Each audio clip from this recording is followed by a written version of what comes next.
C'est pour cette raison-là que chaque fois qu'il a envoyé ses disciples aller prêcher l'évangile, il est donné aussi le pouvoir de chasser les démons. Si tel n'était pas le cas, il allait leur dire seulement prêcher l'évangile, si c'est converti, ils sont délivrés. Et chaque fois, quand il les a envoyés, il dit guérissez les malades, chassez les démons, purifiez les lépreux, ressuscitez les morts. Donc, l'évangile est accompagné de la démonstration de la puissance de Dieu.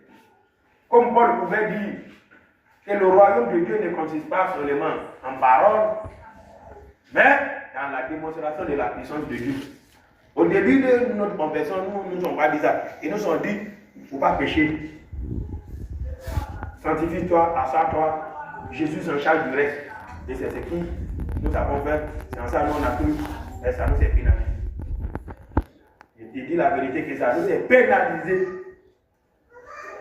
C'est par la grâce de Dieu, après qu'on a commencé à grandir, on a commencé à lire la Bible, et on découvre les réalités de la vie de l'homme et de la marche chrétienne, de la foi chrétienne dans les Écritures.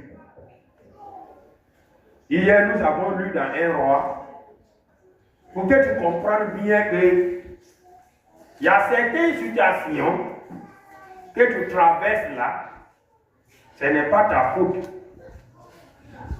C'est la faute de tes parents, la faute de ton père, ta mère ou de tes grands-parents qui ont entraîné ces situations-là dans ta vie. 1 Roi chapitre 21. Nous avons lu là-bas l'histoire de Jézabel, la fille de Nabat et du roi Achab. Le roi voulait prendre possession de la ville de Nabat. Et Nabat a refusé parce que c'était un héritage pour lui.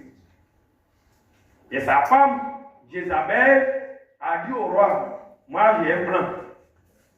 Comment on va faire pour s'emparer de la vigne de Nabat?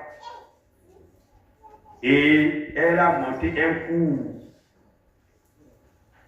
Dans ce coup-là, Nabat est mort dedans.